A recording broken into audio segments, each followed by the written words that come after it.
20મી ફેબ્રુઆરીએ સમગ્ર વિશ્વમાં આંતરરાષ્ટ્રીય માતૃભાષા દિવસની ઉજવણી કરવામાં આવે છે.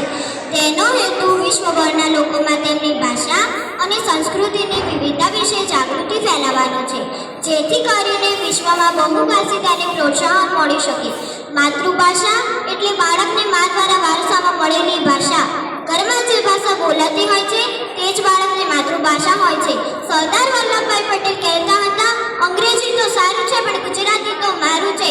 ભાષા તો બધી જ પ્યારી પણ માતૃભાષા લાગે સૌથી પ્યારી.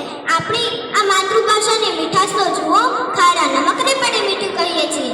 કહેવાય છે કે ભાષા મારી ગુજરાતી, તેથી આંખ મારી રાતી, એ તો મારી આરાધના, તેથી વાત મારી થાતી. અને એમ પણ કહેવાય છે, મેં તારા નામનો ટહુકો અહીં છાતીમાં રાખ્યો છે, ભૂષાવા ક્યાં દીધો કકો હજુ પાટીમાં રાખ્યો છે. મલક કઈ કેટલાય ગુંજ્યા, બધાને ધૂળ ચોટી, પણ હજુ મેં મારો ધબકારો ગુજરાતીમાં જ રાખ્યો છે. એ વિચારે ફૂલે કચકચ મારી છાતી, મુને મારી ભાષા બંને છે ગુજરાતી. જય જય કરવે ગુજરાત. અસ્તુ.